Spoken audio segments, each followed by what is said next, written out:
Hello friends, तो मैं अभी कॉस्ट शीट का रिवीजन करवा देती हूँ आपको। रिवीजन इन द सेंस कि आपको मैं इसका फॉर्मेट वगैरह करा दूँगी, जिससे आप क्वेश्चन एटलीस्ट प्रैक्टिस कर सकते हैं। खुद से आप क्वेश्चन प्रैक्टिस कर लेना और उसके जो फॉर्मेट के अकॉर्डिंग है आप क्वेश्चन बनाने में आपको हेल्प हो जाएगी। और ग्रेजुएशन में आपको एक क्वेश्चन कॉस्ट शीट का आता ही है, तो आप उसको अटेम्प्ट कर सकते हो।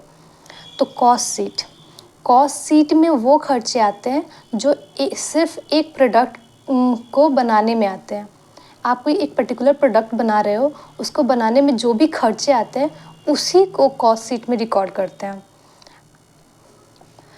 तो वो कॉस्ट को रिकॉर्ड नहीं करते हैं जो प्रोडक्ट से रिलेटेड ना हो। जैसे प्रोप्राइटर जो है, बिजनेसमैन है, उसका खुद का टैक्स होता है, उसको हम ऐड नहीं करेंगे। ड्राइंग वगैरह मतलब वो प्रोडक्ट से रिलेटेड तो नहीं है, उसको तो हम किसी पर्टिकुलर मतलब प्रोडक्ट पे चार्ज तो नहीं कर रहे हैं, तो उसको हम कॉस्ट शीट में रिकॉर्ड नहीं करते हैं। कॉस्ट शीट का फॉर्मेट, कॉस्ट शीट में होता है डायरेक्ट मटेरियल।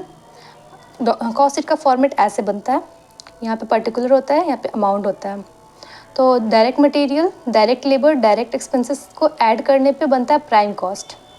डायरेक्ट मटेरियल, अगर आपको क्वेश्चन में डायरेक्ट मटेरियल डायरेक्ट दिया हो तो आप यूज़ कर लेना, लेकिन अगर क्वेश्चन में दिया हो opening stock, purchase, carriage inward और क्लोजिंग स्टॉक, तो आप ये फॉर्मूला डालकर आप डायरेक्ट मटेरियल कंज्यूम निकाल सकते हो, उसको आप यहाँ पे यूज़ कर सकते हो, यहाँ पे यूज़ करोगे। डायरेक्ट लेबर दिया होगा डायरेक्ट, और direct expenses most of the time question में डायरेक्ट एक्सपेंसेस नहीं दिया होता है। अगर नहीं दिया होगा क्वेश्चन में डायरेक्ट एक्सपेंसेस तो आप ज़ीरो ले लेना। इन तीनों को ऐड करने के बाद आपको बनेगा प्राइम कॉस्ट। प्राइम कॉस्ट में ऐड करेंगे हम फैक्ट्री ओवरहेड या फिर वर्क ओवरहेड, दोनों एक ही है। फैक्ट्री ओवरहेड को ही हम वर्क ओवरहेड भी बोलते हैं। माइनस करेंगे सेल्स और स्क्रैप वैल्यू, अगर दिया हो तो माइनस कर लेंगे, तो क्या बनेगा gross factory work cost, gross factory या फिर वर्क कॉस्ट बनेगा। इसमें ऐड करेंगे ओपनिंग स्टॉक ऑफ WIP और closing stock of WIP। WIP मतलब होता है वर्क इन प्रोग्रेस। और तो ऐड करने पे इसको ऐड करेंगे ग्रॉस फैक्ट्री वर्क कॉस्ट में ऐड करेंगे opening stock of WIP, minus करेंगे क्लोजिंग स्टॉक ऑफ WIP, तो नेट फैक्ट्री या फिर वर्क कॉस्ट आएगा।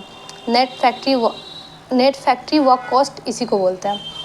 तो फिर ऐड करेंगे हम ऑफिस एंड एडमिनिस्ट्रेशन ओवरहेड, तो कॉस्ट ऑफ प्रोडक्शन आएगा, और इसमें ऐड करेंगे plus opening stock of finish good और माइनस करेंगे closing stock of finish good, तो कॉस्ट ऑफ गुड सोल्ड आएगा। और ऐड करेंगे फिर ऐड करेंगे सेलिंग एंड डिस्ट्रीब्यूशन ओवरहेड, तो कॉस्ट ऑफ सेल आएगा, और फिर ऐड करेंगे प्रॉफिट, तो सेल आ जाएगा।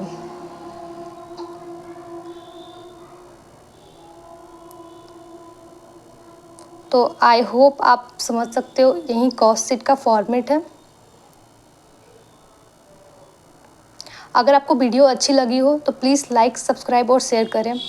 और लाइट काफ़ी कम है, मतलब लाइट कटा हुआ है, तो आई होप सो आप अंडरस्टैंड कर सकते हैं कि हाँ लाइट थोड़ा कम आ रहा होगा।